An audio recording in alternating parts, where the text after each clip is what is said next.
It seems that reports of my survival have been greatly exaggerated. This is impossible. Oh, I assure you, it is. How? Not how. Why? You were never meant to come here. We have our orders. Leave the city, radio command from outside the storm wall. They send in the cavalry, we go home. Hello there, Sir from 17 once again. This is my Spec Ops The Line FUBAR Difficulty video walkthrough. This is Chapter 12, The Rooftops. And this is a beautiful level, this one. The colour contrast and, you know, some of the art design when it comes to some of these places you visit in this game, it's really astounding. There are not many games that, don't get me wrong, this is not necessarily a technical tour de force, but creatively and artistically, it works on so many levels because there's so much sand, there's so much, you know, grey steel of skyscrapers and things. Then every so often there's this flourish of colour, and it's cool. It's really cool.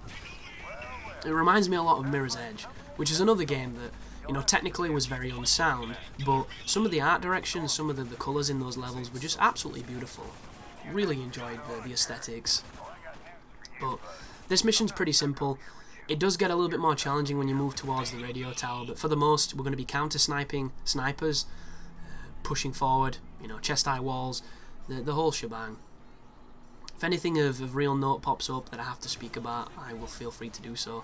That right there was me running forward and getting immediately shotgunned by that guy you just saw fire. The checkpoint put me back a little bit further than I wanted, so I put a crossfade in to make it a little bit smoother. And with the sounds, we've got another bit of decent music on, courtesy of the broadcaster we're about to meet. But it is officially 2013, so, you know, the world didn't end, which is hilarious that the people thought it fucking would. And I'm not too sure what's happening to those folks up that mountain. I don't know if the person that took them there has got, you know, even more credibility, because he's got all these followers, he's brought them together and he's showed them that life is worth living again. It's like, you know, being reborn and all that nonsense. I'm not too sure what's happening with those folks, but hopefully they're happy and hopefully they've had a fun Christmas of, you know, getting frostbitten and not consummating. But New Year's resolutions is always a big subject of the new year, and, you know, trying to change yourself for the better over the period of 40 days is a pretty good idea. It's fundamentally flawed, but then again it comes from something else that's fundamentally flawed, but we'll not go into that. So what did your guys give up or decide to better yourself with? Because I never do them. Like, I was raised in a Catholic school that put so much impetus on New Year's resolutions, but then again this was the same place that told you that if somebody punches you in the face, you should let them punch you in the other side of your face because you're the bigger person for doing it. And unfortunately, don't do that, because all that does is turn you into a victim and a punching bag. It doesn't teach you the moral high ground, because when you're 5 years old there is no moral high ground. There's just two giant bruises on your cheeks, you know, too many tears running down your face, and this massive sense of injustice. Doesn't work, folks. It really doesn't. It's a beautiful ideal, but unfortunately we're not all fucking pacifists. But there was a massive impetus on resolutions, on changing yourself for the better, and I do think it's a beautiful notion, it really is. And there's a lot of things that do need to change. And there's a part of me that would like to make some, but I know that it's so vestigial that you just kind of lose your way. Life gets in the way of what you want to do. It always does. That's why they call it life, and, you know, and not dreams. I think the things I would like for this year to be different from the last one, I don't know.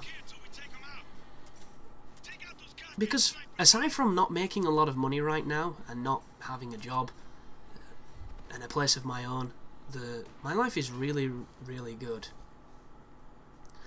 So those are probably the things I'd like to change in my New Year's resolution. I would like to have a very successful, fruitful and fun year.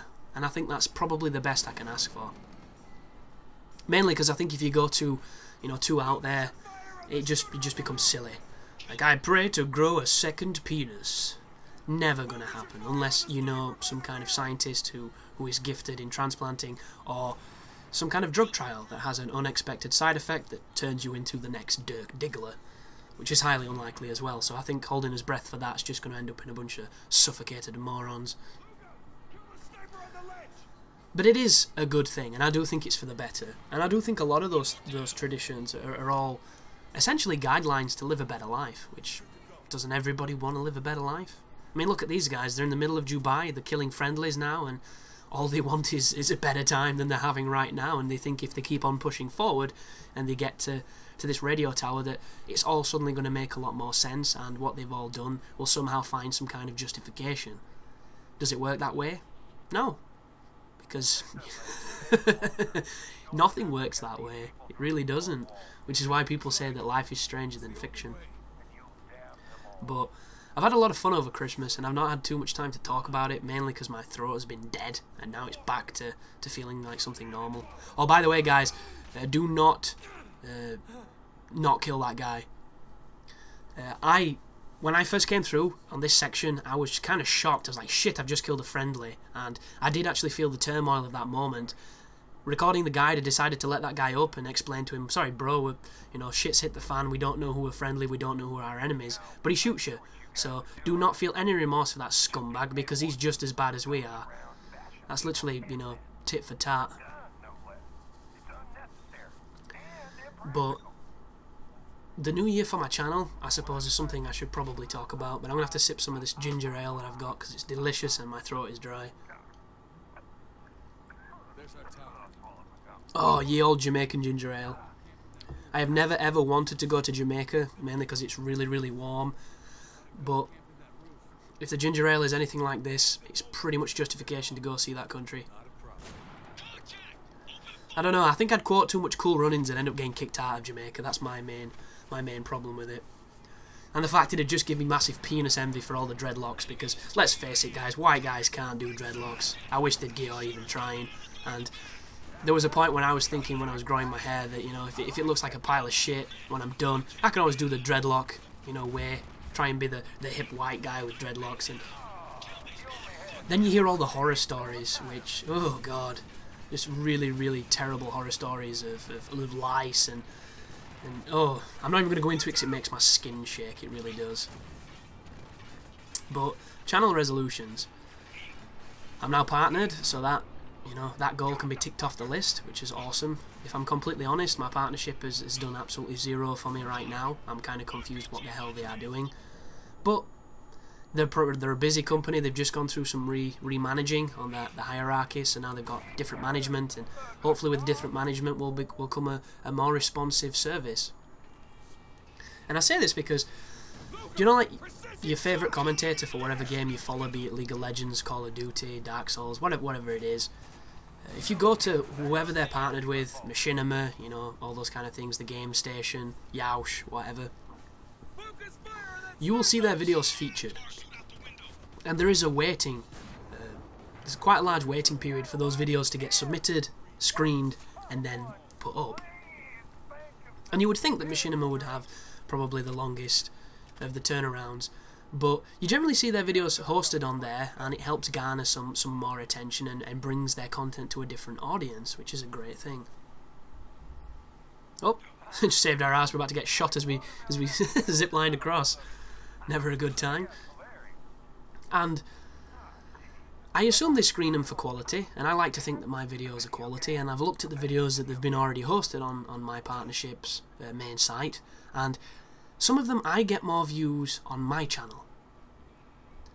And I've been looking at them, and a lot of them are Call of Duty related, a lot of them there's a lot of LOL, as it's called, laugh out loud, League of Legends, because I think that's the most watched game on Twitch.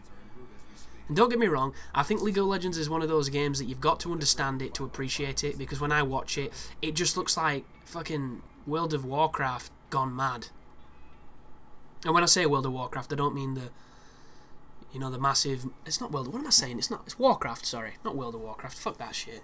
Warcraft, the original Warcraft, the RTS where you build your base, you send your peons out, chopping trees down, and doing all that good stuff. Back when Warcraft was a lot more simpler and there was a lot less money involved, and Blizzard didn't have so many suits with so many high-strung ties and really evil businessy grins, but it just looks like that gone mad. It's a bunch of colourful shit on something that looks a lot like a cross between Command and Conquer and Warcraft, and it's just a lot of clicking. All you hear is clicking and everyone getting excited over something that just essentially looks like Digimon fighting. And I'm sure it's fantastic, I'm sure it's great, I've watched people play it, I don't get it, there's nothing in there that even remotely appeals to me, but it's the most watched thing on Twitch. Absolutely nuts. So I understand why they're hosting a lot of that, because it gets a lot of views. I'm going to have to talk here, guys. When this door comes through, this is the P90, like, Honor Guard type dudes. They look a lot like the Helghast of Killzone 3. And they take a beating, they've got some serious armour on them. They must be wearing 50 Cent or Arnie or something, I don't know. But just be very careful here, because it gives you the impression that you should rush. And if you rush, you're going to die. Especially when you get through this room. Every time I go through this next doorway, the guy on the left, before he gets in cover, dies. Every time. So, reviving him and staying alive is an art form. And it's an art form that will generally fail you 90% of the times. So do not get disheartened if he goes down and you die a few times. Because it happens to pretty much everybody unless you get lucky. But, God, he's a pain in the ass. He's a fucking nuisance. And there he goes. So this is the Bic Benedict moment of hating the AI. Because if you've not seen his Spec Ops The Line walkthrough, search it on YouTube. He had a lot of trouble with the AI, and he has some pretty funny things to say about it, which is 100% true, because it's terrible at moments. And it's absolutely unforgivable that they don't make any effort to come to you so you can pick them up. And I'm hoping we're going to get to the point where games don't have that mechanic in them anymore, where you can fail because your team is a bunch of morons. Because I don't think it's good enough. Because you'll notice the enemy AI is lethal, it's efficient, and it never misses. The friendly AI is the equivalent of a boiled egg. So there's definitely something gone wrong there. And be careful pushing up, because sneaky bastards like that like to sit on cover and not follow the path they're supposed to be scripted on. And it's just patience, guys. This game is a lot of patience. Everyone who said that this FUBAR is really, really difficult is probably playing it too fast. That is literally the best recommendation I can give you. There are no endlessly spawning enemies, there is no real reason to ever rush, and the only time you die is when you spend too long out of cover, or you push too close to an enemy. But New Year's resolutions for... Oh, sorry, as I was saying, back to my partnership. So I submitted the very first video of my Halo 3 guide, the very first video of my Black Ops 2 guide, and the very first video of my Hitman Absolution guide, which, in my opinion, are 3 well-made, decent guides. And, you know, I can say that because I made them and I believe their quality, but also anyone who's watched them or used them generally leaves positive comments. The only negative comments I generally get are against me and the fact that I commentate through the entire video, instead of saying, shoot some bad guys, this is a good video, I love you, please subscribe, send me money, and that's it, and then you just watch the video. They're the only real negative... Oh shit. Oh shit. This is a bad situation, folks, but it can be conquered. Just keep calm. Carry on. But anyway, decent... Oh, this is a thing I forgot to do as well. Because I was playing this on mute, I completely forgot that we're being covered by the sniper ally. So you can target people and he'll shoot them with the sniper. So if you're having any troubles, use him to take people out. Completely forgot. My bad. But I put forward 3 of those about a month ago, and they haven't been put on the site, and there are only a couple of explanations for this. A, it's really congested and it's backlogged, so it can take even longer than that, which would be ridiculous considering, you know, there are some channels that are being advertised on TGN that don't get the most amount of views. And I don't get the most amount of views, but I get more than them. So there's a part of me that thinks it's nice that they're advertising them, but at the same time you would think they would prioritise the higher channels. And I know that sounds like an awful mentality, but it's true, guys. You know, they want to make money at the end of the day. They want the popular channels to help them out as much as possible, because essentially that's what they are. They take the 10%, and the 10% just turns out to be probably a lot more than that. So it just seems kind of strange that it's been such a long time, and the only thing I could think of is the videos aren't good enough, and I don't know, guys. People subscribe to watch them, so I assume somebody likes them. They're in high definition, they've got, you know, a good quality mic over them.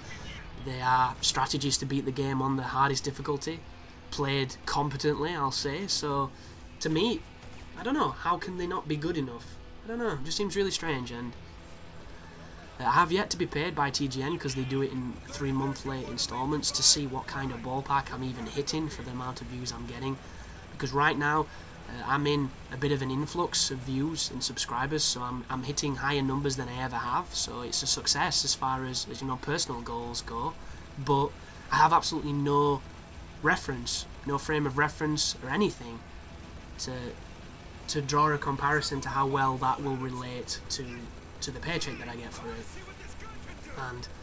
And if you're new and you're listening to this, don't worry, I don't often talk about money or anything, because my channel's not really about that. It's not big enough for it to be about that. The only people that really care too much about the money on YouTube are the people that are making far too much of it. Which is why they'll tell you, you gotta leave a like, you gotta give me so many likes, I need those likes and favourites. They feed my family. And they probably do, but fuck that. So this sequence here, you want to make sure you kill all the armoured gunners. The armoured gunners seem to be the only people that can really injure you. Everyone else is like an enemy in Commando. They just can't seem to hit Arnie no matter how much they shoot. And that's good for Arnie, but it's not so good for them. Which is why it results in him killing the same person twice, because they ran out of folks to throw at him. But we'll let him off. Who cares about continuity anyhow? And speaking of continuity, I've started doing a cinematic, machinima-esque playthrough of Dark Souls, and the first part got mixed reviews, mainly because I put Skyrim music on Dark Souls, and apparently that's a bad thing, which I don't understand, because to me it's just really, really good music. And I'm grateful to every single person who saw through the cliche, oh, it's Skyrim music on Dark Souls, how dare you be so pretentious and so shallow-viewed. That's like putting a piece of shit on the Mona Lisa and calling it her face. But one thing I do want to say, guys, is if you think or you know anybody that might enjoy that video, please tell them about it. Please try and get some... I just want to get some attention to it, because it's a lot more different than the stuff I've normally done, and I do think anybody who has any kind of knowledge or appreciation for Dark Souls will probably like that video, and I would like for it to be kind of my signature video. I've mentioned this in a Darksiders video. I said video like 5 times, so let's keep doing this. Every time I say video, you drink. Video killed the radio, video. Completely lost my tangent. This sequence here, shoot the choppers as quickly as you can to avoid moments like this where you think you're going to die but you somehow survive. The health regen is generally okay. Shooting these missiles is a bit of a pain in the ass. But I have decided to continue that machinima of Dark Souls, and I think it's going to be really enjoyed. I just want people to see it, because I'm a small channel, there's no 2 ways of getting around it, and building channels on YouTube takes quite a long time unless you get extremely lucky or you find a fantastic niche. And I would just like that video to get out there, and it'd be awesome if people would big it up for me so that people know about it. But that is as far as I'll go for the shameless self-promoting stuff, because I can't do it. I really can't. I don't know how anybody goes onto someone else's channel and starts dropping, here's the link to my channel, I make awesome videos too, I'm a dick. I don't know how anybody does that. It's just wrong. It's so wrong.